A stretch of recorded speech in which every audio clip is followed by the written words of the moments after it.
Bienvenidos y bienvenidas al programa Sobre la Mesa. Hoy quisimos reivindicar el carácter pluriétnico y multicultural de nuestro país, tener claro que el ser costarricense también significa reivindicar y tener presente todas las herencias afrodescendientes, chinas, judías, árabes, etcétera, que hacen que seamos la Costa Rica de hoy. Por eso, hoy vamos a estar analizando el tema de Costa Rica pluriétnica y pluricultural, precisamente para poder darle otro enfoque a lo que significa el 12 de octubre. Hola, Daniel. Hola, Marcela, y un saludo a todas las personas que semana a semana siguen el programa. Es una enorme alegría volver a estar en sus hogares compartiendo con ustedes los elementos necesarios para que ustedes se formen una opinión. Como les dijo Marcela, sin olvidar que esta fecha, 12 de octubre, genera en casi todo el continente un enorme dolor, quisimos hacer un enfoque distinto, darle un carácter, como lo dijo Marcela, de reivindicar ese carácter multiétnico y pluricultural que le dan una enorme vida a este país que llamamos Costa Rica. Y para conversar sobre este tema hemos invitado a 3 personas que es realmente un privilegio tenerlas acá. Por fortuna se juntaron las agendas, los horarios y los logramos y las logramos tener acá. Y los astros. Sí, exactamente. Y voy a presentarles en primer lugar a don Dionisio Cabal Antillón. Él es cantautor, escritor e investigador sobre cultura costarricense. Don Dionisio, muchísimas gracias por estar con nosotros. Muchas gracias a ustedes. Nos acompaña también Guadalupe Urbina Juárez. Ella es cantautora, pintora, poeta y presidenta de la Fundación Voz Propia, cuyo fin es fortalecer la identidad costarricense promoviendo el arte comunitario. Muchísimas gracias por sacar espacio en su agenda para compartir con las personas que ven el programa. Muy bien, gracias. Gracias por la invitación también. Y finalmente les presento al señor escritor, profesor de la Escuela de Ciencias Sociales de la UNED y de la carrera de Turismo del Colegio Universitario de Cartago, Maynor Arias Uva. Muchísimas gracias, Maynor, por acompañarnos hoy. Gracias a ustedes, es un gusto. Y antes de empezar nuestra conversación, ustedes ya saben que tenemos una cápsula para introducir el tema. Ya volvemos.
Doña Guadalupe, podríamos empezar por la pregunta, digamos, base. ¿Por qué es que genera tanta polémica precisamente el 12 de octubre? A pesar de que le cambiamos el nombre, que es el Encuentro de Culturas, que ahora es el Día de las Culturas, ¿verdad? O sea, en realidad, ¿qué es, digamos, la base de la polémica? Bueno, primero que todo, me parece que también esto tiene que ver con que estos acontecimientos relacionados con el 12 de octubre acaban de ocurrir. Que 500 años no es nada para la historia de ningún pueblo, y menos de un continente. Y en segundo lugar, porque definitivamente los acontecimientos fueron uno de los mayores genocidios de la humanidad. Partiendo de ahí, podríamos decir que un pueblo no puede olvidar un genocidio como esos en 500 años. Sobre todo cuando el patrón que generó ese genocidio se sigue repitiendo, no solamente con los que vinieron de fuera, sino con nuestros propios hermanos y hermanas que de alguna manera o son testaferros de aquellos que tenían la corona y siguen cumpliendo sus órdenes y sirviéndoles, o bien se acostumbraron a hacer esos abusos de poder y autoridad que siguen repitiendo esos patrones. Entonces digamos que el 12 de octubre, en ese sentido, lo que la gente recuerda que es la parte del genocidio, pues es muy doloroso en ese sentido. Personalmente, yo no me concentro en ese aspecto, aunque yo no olvido, digamos. Yo conozco mi historia y me sirve la historia, claro. La memoria me sirve para tratar de no repetir lo mismo, pero yo soy una persona, digamos, ya soy otra persona, soy resultado de eso, ¿no? Al ser resultado de eso me ha tocado asumir que yo también soy hija de los genocidas. Soy su nieta, su tataranieta, soy su descendiente. Yo también soy descendiente de las víctimas de ese genocidio y no solamente del genocidio de los nativos de estas tierras, sino de los pueblos que fueron sometidos a la esclavitud en los barcos negreros que la Europa civilizada, entre comillas, pues organizó en esos años también, ¿verdad? Entonces yo soy en realidad una india negra y blanca, digamos, una afromestiza que tiene el privilegio para mí de tener todas las sangres. Yo he sabido reivindicar y convertir ese dolor en una herramienta que me ha convertido en una persona con una enorme sensibilidad y creatividad, orgullosamente producto de esas etnias de las que yo provengo y de su cultura también. Don Maynor, y en ese contexto, digamos, el 12 de octubre obliga a Hispanoamérica a volverse a ver, ¿sí? Obliga al continente a ver a Europa y particularmente vernos con España y reflexionar sobre todo lo que pasó y sobre cómo vamos a convivir en un contexto donde esa imposición durante la colonia obligó a crear superioridades. Habían quienes eran superiores al resto. Vamos a permitir que esas diferencias por una superioridad de unos sobre otros permanezca. O, como dice Bunbury en su canción, Enrique Bunbury es hijo de Cortés en el disco Palo Santo, no me digas hijo de Cortés, ni de Aguirre, ni de Pizarro, no somos ni parientes lejanos, dice Bunbury en esa canción, y más adelante dice, enterremos de una vez el rencor, que es muy mal consejero. ¿Cómo entender esta contradicción tan dura en una fecha tan importante como esta? Sí. Bueno, yo pienso que quizá la dificultad que tenemos es, primero pensar que el encuentro con España fue lo primero que sucedió. O sea, irnos como pueblo todavía mucho más atrás y buscar conocernos aún más, porque realmente a nivel de sistema educativo nos hemos quedado demasiado cortos en pensar que, primero, que la llegada de los españoles fue la civilización. Eso es terrible, porque ya aquí existían civilizaciones y culturas debidamente organizadas, con sus problemas internos y con sus conquistas de unos grupos sobre otros o lo que fuera, pero igual que en cualquier parte del mundo. Y además de eso, todavía más atrás que todas las migraciones que existieron, porque si nos vamos cronológicamente pensando cómo se pobló América o todas las teorías de poblamiento de América, los españoles fueron los últimos en llegar. Entonces siempre nos ponen como si fueran los primeros en llegar. yo pienso que ese rompimiento a nivel de paradigma es demasiado importante, porque ahí no empezamos. Quizás ahí más bien empezamos a terminar, a acabarnos. Y creo que, como decía Guadalupe, por más que uno intenta entenderlo, ¿verdad?, sigue siendo una atrocidad y una imposición que creo que la podemos resolver quizá esas mezclas, porque yo también soy indígena y tengo un montón de sangre, ¿verdad? Pero creo que ese rescate de lo que verdaderamente somos y de nuestro origen es lo que nos va a ayudar a sanar, si es que esa es la palabra, ¿verdad? Pero ese entendimiento, en mi caso, de niño yo crecí escuchando a mi abuela indígena pensar que eso era algo de lo peor que nos había pasado, ser indígenas. Y ya llega el tiempo en que digo yo, no, pero ¿por qué, verdad? O sea, que empiezo uno a buscar, pero yo creo que si no nos buscamos, vamos a seguir pensando que bueno, primero que eso fue Que hay unos superiores y otros inferiores en la sociedad. Exactamente. Sí. Bueno, estamos conversando sobre ese tema. Lo rápido que se nos va el tiempo, vamos a tener que ir a hacer la primera pausa y regresamos con esta interesante conversación que apenas está empezando. Ya volvemos.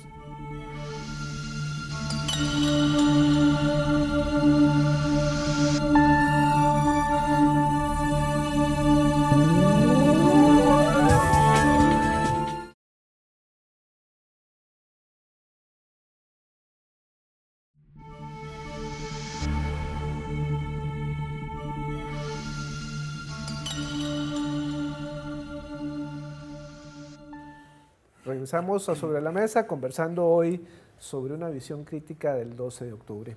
Don Dionisio, hace unos instantes hablábamos sobre la posibilidad de empezar a romper estos esquemas que han estrechado nuestra visión sobre la riqueza cultural que tiene el país, ¿no?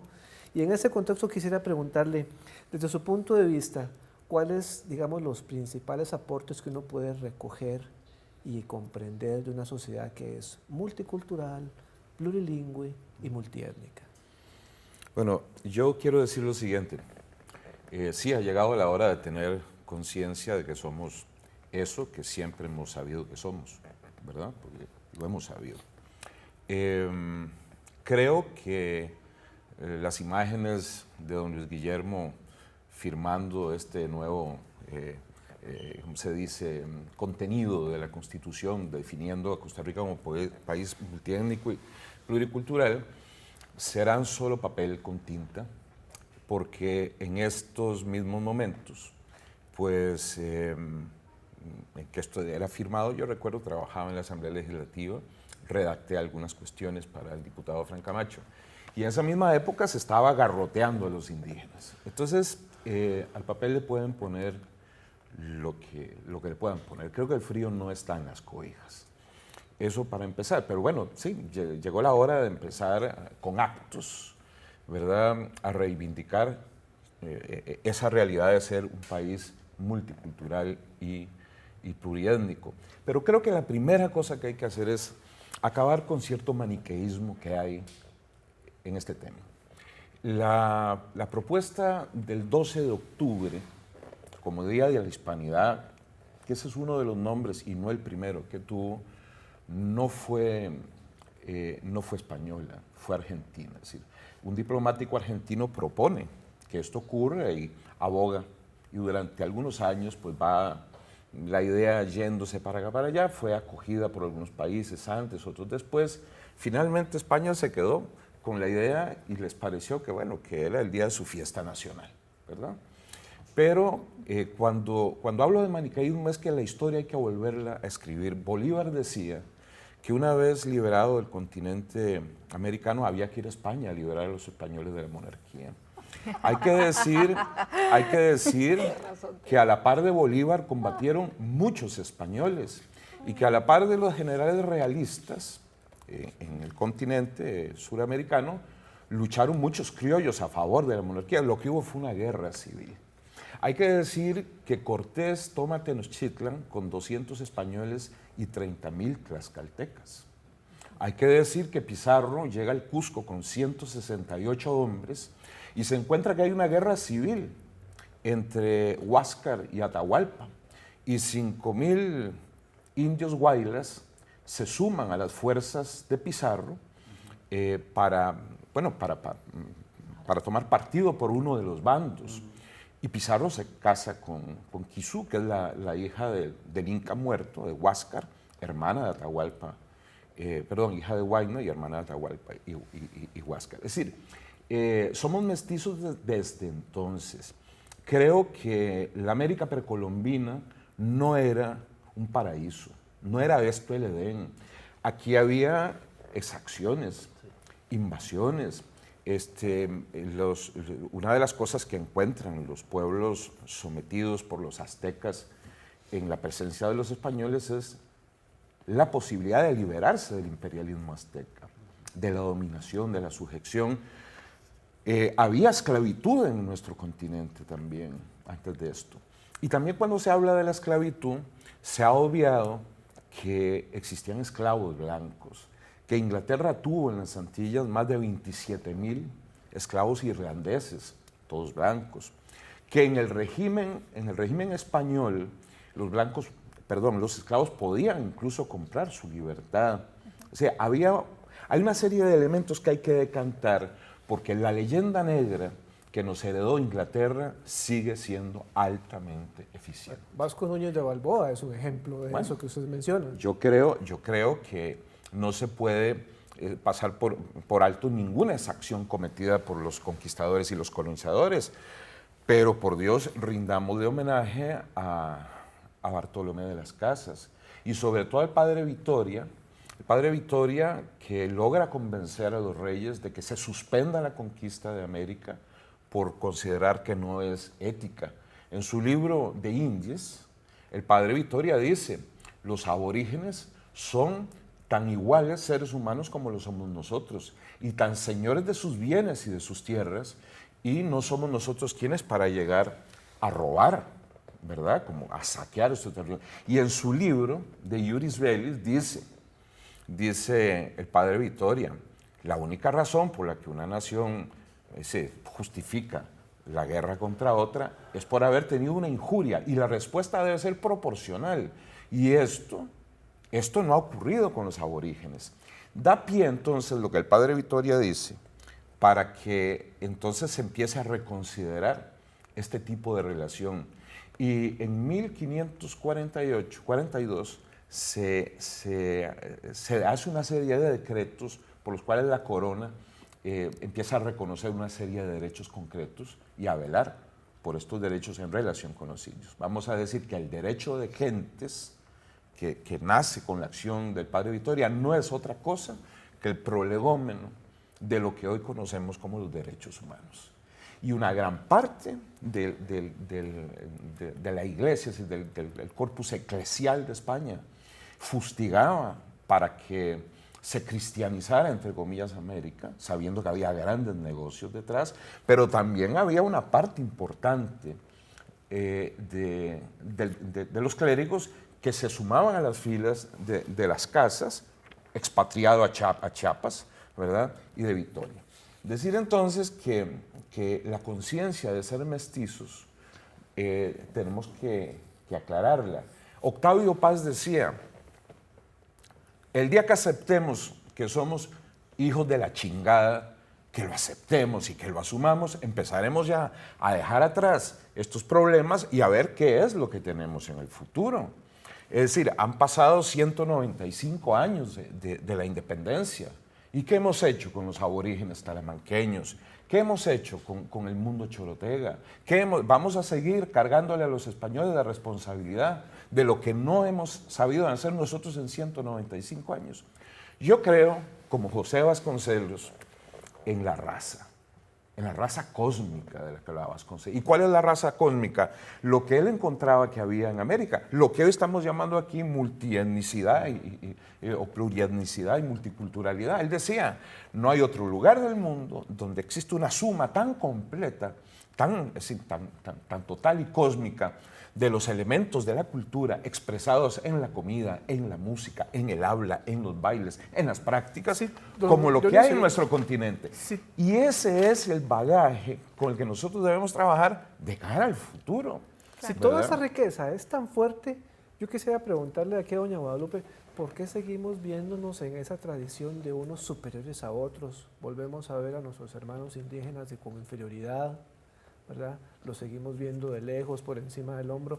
¿Cuál, en ese contexto que nos dice don Dionisio, cuál podría ser los primeros pasos para empezar a cambiar este esquema mental del que nos hablaba don Maynor? Hay que entender primero que en realidad los españoles mismos eran un pueblo muy mestizo. Es decir, bien dice Reina Cáceres que los españoles ya eran una mezcla de norteafricanos, muchos pueblos visigodos, godos y otros pueblos romanos ya estaban allí. Entonces, en realidad, cuando los españoles vienen acá, ya tienen un enorme mestizaje. O sea, sin duda, como dice Dionisio, es cierto que, y no, yo tampoco soy romántica con respecto a los pueblos originarios de las Américas. O sea, aquí había también imperialismos y había de todo, ¿no? O sea, yo siempre soy de la opinión, como decía mi madre, y eso me gusta, que mi madre decía, hija, uno comiendo, no le voy a decir la palabra, pero en su casa, ¿no? O sea, que no venga otro de fuera de mi casa a hacerme y a decirme lo que yo tengo que hacer. Entonces, en ese aspecto siempre me gustaba reflexionar sobre eso, porque sin duda hay genocidios más graves que otros. Por ejemplo, en mi provincia, el pueblo, y ya no los chorotecas, que son los últimos en llegar en la historia de la provincia. Es decir, si la historia de Guanacaste se resumiera en una semana, los chorotecas llegaron ayer a las 12 de la noche. Son los últimos en llegar. En realidad, Guanacaste es una suma de pueblos sumos, votos, ramas, que se extendían del lago de Ometepe hasta el Golfo de Nicoya, y había 13 lenguas. En esas zonas había un poder, digamos, determinado. Allá en Ometepe estaba el gran poder que mandaba en la Gran Nicoya, ¿verdad? Y que tenía sus problemas en el paso por Guanacaste, lo que hoy es Liberia. Lo que te quiero decir con esto es que siempre hubo jerarquías en esos sistemas.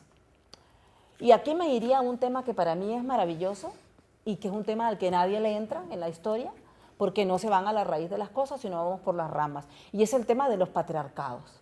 El patriarcado es un sistema muy nuevo, o sea, tiene 5.000, 6.000 años aparentemente en la historia, por lo menos de lo que se ha estudiado hasta ahora en Europa, y en las Américas ya hace 3.000, 4.000 años hay evidencias de patriarcados. Es decir, Mixcoatl está representado el pueblo por una gran vasija que está atravesada por una lanza. Las vasijas son el símbolo de donde se recoge la comida. La cerámica es un símbolo femenino donde se recogen los alimentos y el agua. Y cuando usted le atraviesa una espada en medio de la guerra, usted la rompe. Y es un símbolo muy masculino, de la penetración y de la dominación de los territorios. Los pueblos más pobres fueron los pueblos más violentos. Y ahí tenés al pueblo azteca, que venía de las grandes praderas secas buscando tierras a donde vivir y llega finalmente al Gran Lago, a Tenochtitlan. Y aquí también tenemos una Eva, la Eva es la Malinche. O sea, aquí también en este continente tenemos una Eva, igual que en Europa, que es la culpable de la pérdida del paraíso. Entonces estamos hablando de que para hablar de esa historia también hay que poner un enfoque que tiene que ver con el tema del sistema patriarcal.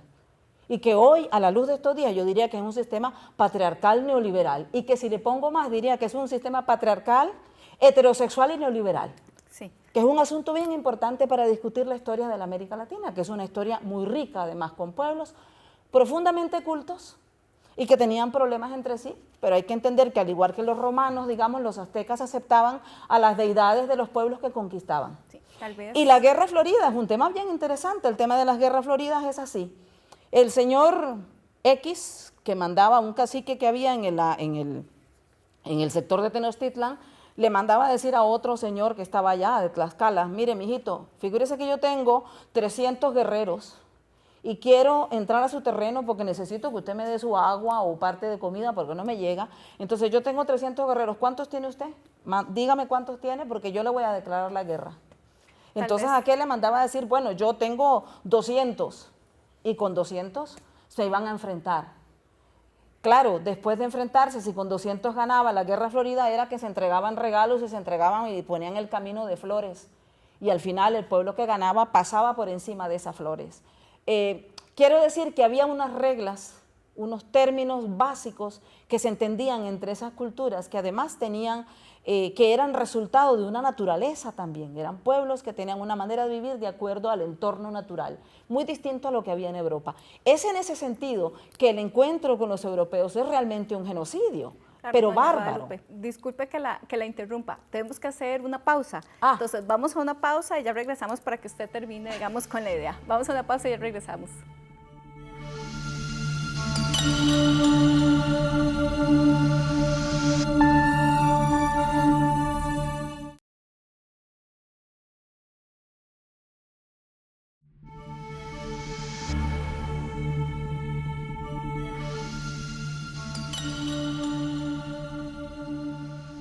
Regresamos en Sobre la Mesa hablando del tema de Costa Rica pluriétnica y multicultural. En 1993, Alfa Omar Konaré, presidente de la República de Bali, planteaba que mientras una civilización ejerza sobre otras una presión política, intelectual y moral basada en aquello que la naturaleza y la historia le han concedido, no podrá haber esperanza de paz para la humanidad. La negación de las especificidades culturales de un pueblo equivale a la negación de su dignidad, que es un poco lo que hemos venido discutiendo. Doña Guadalupe, para que usted nos termine esa idea tan interesante, porque sí, efectivamente, doña Evangelina García planteaba que sí, ha habido miles de genocidios, pero el patriarcado sigue, digamos, en la lógica genocida y no la planteamos, ¿verdad? Y no le damos la importancia. Claro, es muy importante eso porque además desde la perspectiva, digamos, del tema del patriarcado, las mujeres, o por lo menos yo, hago una lectura desde la periferia, no desde el centro, y eso es muy importante porque al igual que yo como mujer estoy en la periferia, también los pueblos que fueron, digamos, sometidos al poder militar, qué sé yo, y la imposición también filosófica y religiosa, no del todo, había grandes coincidencias entre algunas filosofías europeas y los indígenas, incluso hay similitudes.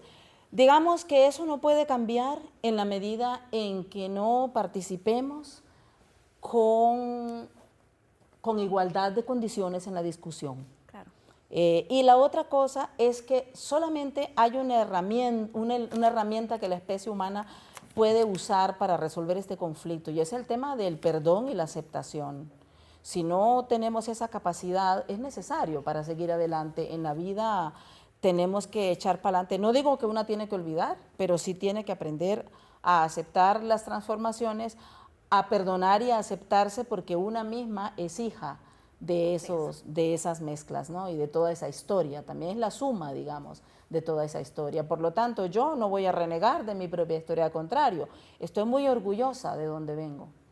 Claro, Hemos conversado en esta parte sobre que efectivamente no somos ni ángeles de un lado, ni demonios del otro, sino las dos culturas tienen sus puntos altos y sus puntos bajos, y en ese cruce violento que hubo, pues fuimos heredando cosas de los dos lados.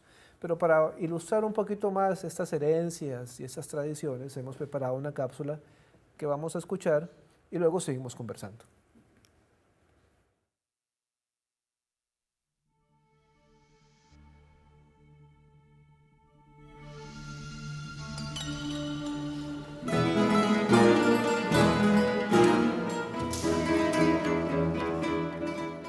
Mi nombre es Eddie Alfredo Monge, soy estudiante de la carrera de composición en la Escuela de Artes Musicales de la Universidad de Costa Rica. Llevo segundo año de carrera y vine a este país hace aproximadamente unos 3 añitos más o menos. También toco en la orquesta de guitarra avanzada de la misma institución. Hace poco pues, tuvimos un concierto en donde fue estrenada una pieza mía, que fue mi primera obra para la orquesta de guitarras para la cual soy miembro, entonces fue una experiencia genial. Sí se experimenta, al menos aquí en música, como un hibridaje ahí de culturas porque somos muchos los extranjeros. No soy solo yo y no soy solo yo de Nicaragua, somos 5 nicaragüenses, hay un montón de gente de Honduras, hay varias gente de Guatemala, entonces todo eso sí converge aquí en artes musicales. Todo el mundo convive con todo el mundo, entonces sí se puede decir que dentro de la escuela hay una especie de hibridaje así, como una sola mezcla de todas las culturas, pero ya en la calle eso no lo he observado desde mi contexto particularmente.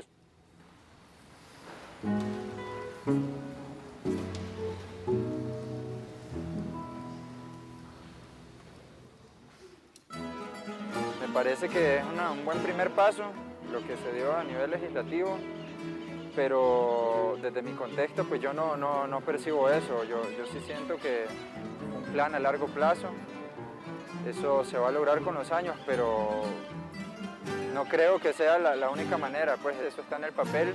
Creo que es importante que la gente se roce más con la gente, ahí es donde se da como el verdadero enriquecimiento y ahí es donde empiezan a darse cuenta de cómo funcionan las diferentes culturas. Es ahí donde se puede decir que ahí es donde se empieza a conocer a la cultura de la persona, del extranjero. Mira, Costa Rica y Nicaragua y el resto de Centroamérica son más parecidas de lo que se cree. Diría que teniendo mi influencia de música nicaragüense implícitamente también tengo parte de la de Costa Rica. Como te digo, hay un patrón rítmico que para ustedes se llama tambito y para nosotros son nica, que es extremadamente similar. Tuvimos una experiencia muy bonita que fue la presentación de la misa campesina nicaragüense acá.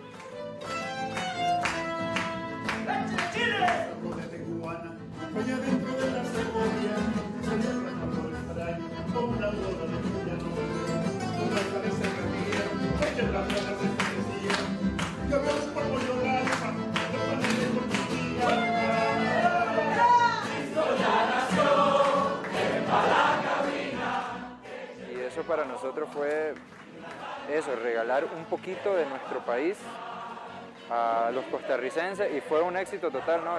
Llegó cualquier cantidad de gente y en ese preciso instante y en esa temporalidad, en ese contexto, yo sí noté que hubo como esa hermandad entre los dos pueblos, ¿no? Y sí, la gente a partir de ahí me han preguntado un montón y se han interesado por mi cultura y nosotros por la de Costa Rica.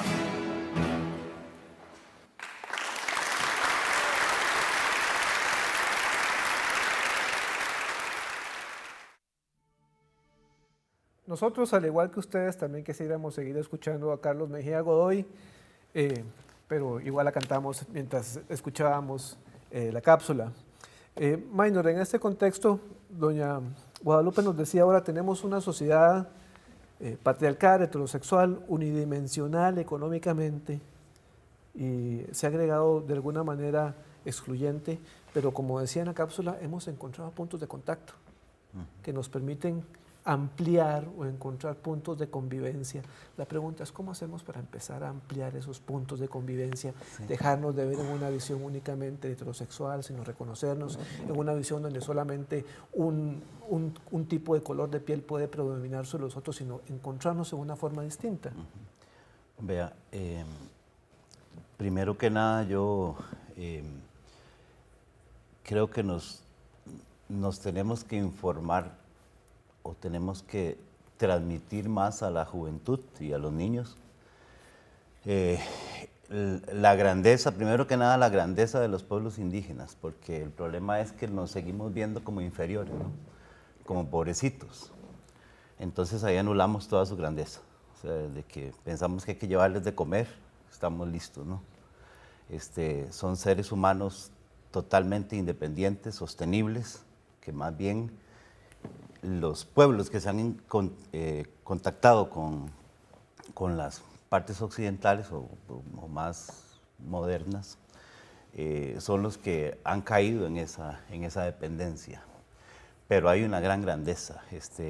Los huetares, guerreros extraordinarios que no tenían que envidiarle a ningún guerrero del mundo, igual con sus atrocidades, le cortaban las manos a la gente, las cabezas, se las colgaban. De hecho, tenían el rito de que colgarse la cabeza era honrar al enemigo, porque decía, yo maté a este que llevo aquí. Los trajes de ellos ya trabajaban el algodón, la coloración del algodón. Los españoles envidiaron esos trajes. todos esos detalles, si no los transmitimos a la juventud, van a seguir viendo a los indígenas como inferiores. Los mitos, las leyendas, su visión. Por ejemplo, los borucas tienen la idea de la puerta bidimensional donde pasó Cuadrán, que eso no es más que un agujero de gusano, un paso cuántico. O sea, si yo logro hacer todas esas conexiones a nivel de niños y empezar a hacer, yo trabajo con universitarios y a mí me da dolor cuando digo, bueno, vamos a bailar el baile de la serpiente. ¿Y eso qué es? Bueno, vamos a bailarlo desde el nove, vamos a hacer un sorbón, vamos a hacer un ritual de chicha, vamos a aprender sobre un ritual de enterramiento huetar.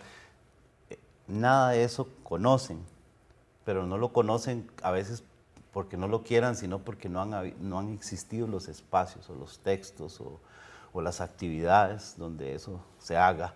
Y lo mismo con la cultura negra. Usted pregunta, Palo de Mayo, a mucha gente, ¿no? ¿Qué es eso? No sé, ¿qué es un baile de cuadra? Tampoco. Entonces, yo creo que recuperarnos en toda la magnitud, en toda la cultura, eso que decían ahora de la música nicaragüense, o sea, nos parecemos más de lo que no nos parecemos, o sea, tenemos un montón de raíces idénticas genéticamente. Entonces, pero si no sabemos, nadie ama lo que no conoce. Y yo creo que el patriarcado se ha encargado de que no conozcamos para no amar. Claro. Dionisio, cuando vimos la primera cápsula, precisamente que somos, ¿verdad?, toda una mezcla, ¿verdad?, y nos hemos concentrado mucho efectivamente en el desconocimiento de todo lo que es el bagaje de los pueblos originarios y toda la discriminación de la que son sujetos también en nuestro país. Pero ¿por qué no conocemos tanto de nuestra herencia afro, de nuestra herencia árabe, de nuestra herencia asiática? Es que somos toda una mezcla. ¿Qué es lo que sucede? Que queremos solo plantearnos como españoles, blancos, ¿verdad? No mestizos, que ese es como el mito. Yo creo que el mito es ese. Costa Rica siempre tuvo conciencia de ser mestiza. Son los centroeuropeos emigrados a Costa Rica a partir con posterioridad a la guerra del 56, que empiezan a mandar noticia, para ellos positiva, a Europa, de decir que este era un país donde la gente era mayoritariamente blanca. Creo que además eso no tiene nada de malo, sino vamos a hacer el racismo invertido. Bueno, había un determinado porcentaje en la meseta central, que es lo que yo llamaba en Costa Rica, donde la presencia del colono español era más que notable, ¿no? Numéricamente. Si bien desde 1720 está establecido que el 76% de los costarricenses eran absolutamente mestizos, ¿no? Es decir, eran no blancos. Pero esta noticia, este mensaje, que por supuesto es etnocéntrico, eurocéntrico, se vendió muy bien y después entonces nos acreditan a los costarricenses como pueblo completo ser los padres de esa idea, y eso es falso. Debo decir que además no debemos olvidar la lucha de clases, fundamentalmente la lucha de clases. Es decir, las mujeres explotadoras de otras mujeres y de otros hombres también son parte de la historia. Entonces, cuando hablemos del patriarcado, entendamos también que dentro de esta figura hay una serie de agentes femeninos que se han dedicado a sostener, ¿verdad?, también para beneficio propio, una serie de acciones y de estructuras y de justificaciones ideológicas, de esto que es la explotación del hombre por el hombre, ¿verdad?, y de la mujer por la mujer, ¿verdad? Digo, para también huirle a los esquemas. Pienso que si en este momento yo me voy a la calle con una cámara de estas y entrevisto, salgo aquí a las calles y digo, no sé, en Pérez Celedón, en Turrialba, y digo, cánteme una canción guanacasteca, me la van a cantar. Cánteme si tiene usted conciencia de cuál es el ritmo limonense, y me va a decir que sí. Pero si yo le digo a la gente, cánteme una canción meseteña, dígame una receta meseteña, dígame una leyenda meseteña, se quedarán mudos. Y ya no estoy hablando incluso del mundo huetar al que vos aludías, que es extraordinario y maravilloso y que está absolutamente invisibilizado. Ocurre que sí, todo lo que un pueblo, como pudo ser el pueblo meseteño, sí, mestizo, produjo durante tantos años, ha sido negado. La escuela misma se encargó de esto. En el campo de la música, cuando en el 23, 24, la Secretaría de Cultura envía a 3 grandes músicos a hacer la búsqueda del folclore, pues bueno, se selecciona una serie de temas, se publica en forma de folleto, se reparten en todas las escuelas y ese segmento de la música guanacasteca, que es mucho más amplia, es el que queda como música nacional y es el que se empieza a enseñar. Don Dionisio, voy a quedarme con esa idea que usted está mencionando ahorita para ir a una pausa, pero quiero retomarla cuando regresemos. Sí, sí, de acuerdo. Y parte de la pregunta importante que me hacía la compañera. Pero un minuto, vamos a la pausa y continuamos con su exposición. Gracias.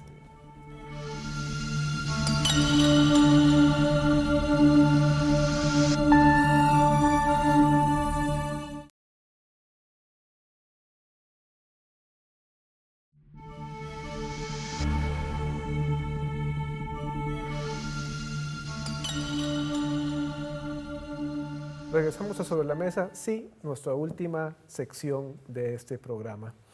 Hace unos instantes, don Dionisio nos estaba dando las pautas para empezar a expandir esta forma de convivencia, de mirarnos distintos. Bien. Recuerdo cuando publiqué el refranero de uso costarricense. Bueno, en ese refranero están los refranes chinos, los refranes de origen árabe, los sefarditas, las construcciones paremiológicas que hacen nuestros aborígenes, para quienes estas expresiones no eran refranes, pero se aplicaban en el sentido general en que se aplica un refrán. Es decir, la transmisión del conocimiento con un efecto útil concreto de aplicación en la vida. Están los refranes anglo-costarricenses y están los refranes afro-costarricenses, no del mundo anglo, sino de los que se acuden a nuestras tierras a la par del español en el siglo XVI y que nos han dejado una herencia que también está invisibilizada. Yo sé que Guadalupe está trabajando en esto. Y en ese sentido, instaría que el Centro de Cultura de España se aplicara también a apoyar el estudio de esa herencia africana. Es decir, el Centro de Cultura Español entiendo que ha financiado muchísimas exploraciones y productos del mundo anglo-afrodescendiente de Costa Rica. Ha hecho España este capítulo lo que Inglaterra todavía no ha hecho, aquí en Costa Rica, sí, no se ha ocupado nunca de este mundo que de alguna manera entroncó con ellos. Creo que sí, que somos un pueblo con una riqueza cultural impresionante, que la escuela, el colegio, la universidad, en suma, la educación, no nos ha llevado nunca a conocernos. El currículo debería ser modificado y ampliado en ese sentido para que sea desde las escuelas donde no tanto se conozca, se valore, se generen capacidad crítica. En este país que ya se apresta a celebrar el Halloween y posteriormente el Thanksgiving y el Black Friday, ¿no? Esto es lo que queda de ahora en adelante. Sí. Bueno, pues entonces, si nosotros somos personas serias y queremos que lo que hoy estamos haciendo en este programa no sea metafísica, sino que haya una vinculación con la realidad, pues creo que lo que tenemos que hacer es una acción política. Sí, los problemas de la cultura de los pueblos de Costa Rica, de todos los pueblos, y de las particulares y los generales, son problemas de orden político, y su solución es política. Y José Martí decía, el conocimiento y ponderación de los elementos de la cultura popular, y aquí lo ponía con mayúsculas, decía, es arte de gobierno. Hemos estado décadas absolutamente desgobernados en esta materia. ¿Qué queremos para nosotros? Doña Guadalupe, en redes sociales nos decía Marcos que el papel aguanta lo que le pongan, refiriéndose a la reforma constitucional, y ya un poco tal vez don Dionisio nos planteaba que hay que hacer acción política. ¿Qué tenemos que hacer para precisamente pasar de nada más plantear en nuestra Constitución que somos multiétnicos y pluriculturales a efectivamente empezar a vivir esta diversidad? Bueno, sin duda este país requiere muchísimo educación política para poder involucrarse en en la toma de decisiones de su propio país sin exigir a los políticos que manejan este país transformaciones. Lo que pasa es que este país es muy chiquito y es un país con mucha montaña. Todo se centralizó, como en todos los sitios, en la capital, digamos. Entonces, se inventó un país, como bien decía Alexander Jiménez, de allá de Nicoya, que este es un país inventado. De hecho, ¿cómo puede ser que la conciencia de la pluriétnica y multicultural nos llegue a nosotros a través de un decreto? Es que, bueno, digo, no está mal que sea el primer paso, por lo menos, que por decreto, como no nos llega por conciencia real de entender que somos, ¿verdad? Entonces tiene que ser a través de un decreto. Bueno, eso suena ridículo, pero está bien que pase, por lo menos es un primer paso. Tiene que haber voluntad política y tiene que haber educación política en los pueblos para que puedan tomar decisiones, para que puedan exigir, para que puedan poner su pensamiento y su cuerpo cuando hace falta. Porque lo que Dionisio decía ahora, que los indígenas estaban allá en el puente siendo agarroteados mientras se firmaban documentos, demuestra claramente de que no hay una conciencia clara sobre lo que está pasando en el país. Y pareciera que son como naciones distintas, que lo que se hace aquí no se sabe lo que está pasando en Heredia o en Alajuela. Y es tan chiquito el país, o sea, este país ha vivido debajo de un control absoluto, digamos, de unas clases de poder, de unos grupos de poder que han inventado este país. O sea, ¿cómo es posible que yo, que tengo el pelo rizado y un hermano de pelo murruco y que crecí escuchando ritmos que no los canta nadie y que sé que el folclore de mi provincia no es ni siquiera el folclore original, sino que es unas composiciones que se hicieron a partir de los años 40 y 50 de unos compositores que no tenían casi nada que ver con la mayoría de la gente, digamos, con las clases agrícolas o costeras, digamos? Entonces, todo eso hace que un país no es. Ese país que nos han enseñado no somos. En este momento creo que estamos viviendo un momento muy importante en la historia nacional porque se está comenzando a hablar del asunto. Gracias al tema de Cocorí, oiga, ese Cocorí encendió este asunto. Claro.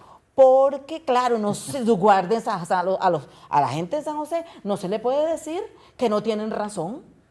Entonces, claro, era anatema decir que el libro del señor Joaquín Rodríguez, que no era su voluntad, Joaquín Gutiérrez, que no era su voluntad de él. Decir, no, tenía sesgos racistas, no porque él quisiera, porque era un momento histórico en el que se escribió, obviamente. Así es, claro. ¿verdad? Entonces, de alguna manera, ver el asunto así y no entender que se trataba de una colectividad. Es impresionante, en las redes sociales, las clases medias altas de este país levantaron un polvorín. Yo soy Cocorí, una cosa, pero por favor, ese pueblo que estaba en la costa atlántica existe y tiene derecho a manifestarse y a decir, no me gusta ese libro como un libro obligatorio dentro del sistema educativo. Y si percibo eso, es una realidad. Ya, y si no me gusta, no me gusta. Y como colectividad tengo derecho a decirlo. Entonces, definitivamente, ¿no? Eso es como mi provincia también. Imagínense, yo siempre le digo a la gente, me encanta el pilón. Cuando me levanto no ha salido el sol y le pongo brillo a mi viejo pilón. Tiene la cintura como margarita, las caderas anchas, la curva bonita. Eso nada tiene que ver con qué linda que está la luna y la muchacha linda bajo la luna y el mar, y que está muy bien. Es decir, pero el pueblo tiene una diferencia entre los compositores de paisaje y el pueblo tiene, la diferencia radica en que el pueblo al paisaje le pone el color humano. Quisiera quedarme con esa idea del pueblo y preguntarle a Maynor, tanto don Dionisio como doña Guadalupe nos han hablado de la pinza, de un lado la pinza que es la política, la otra es la gente. Entonces, usted hace máscaras, hace poesía, trajo su libro. ¿Qué nos hace falta? Usted trabaja en educación popular también. ¿Qué nos hace falta para que también al margen de la política nosotros nos veamos de forma distinta? Sí, yo creo que hay mucha gente haciendo. Bueno, ellos dos son grandes ejemplos.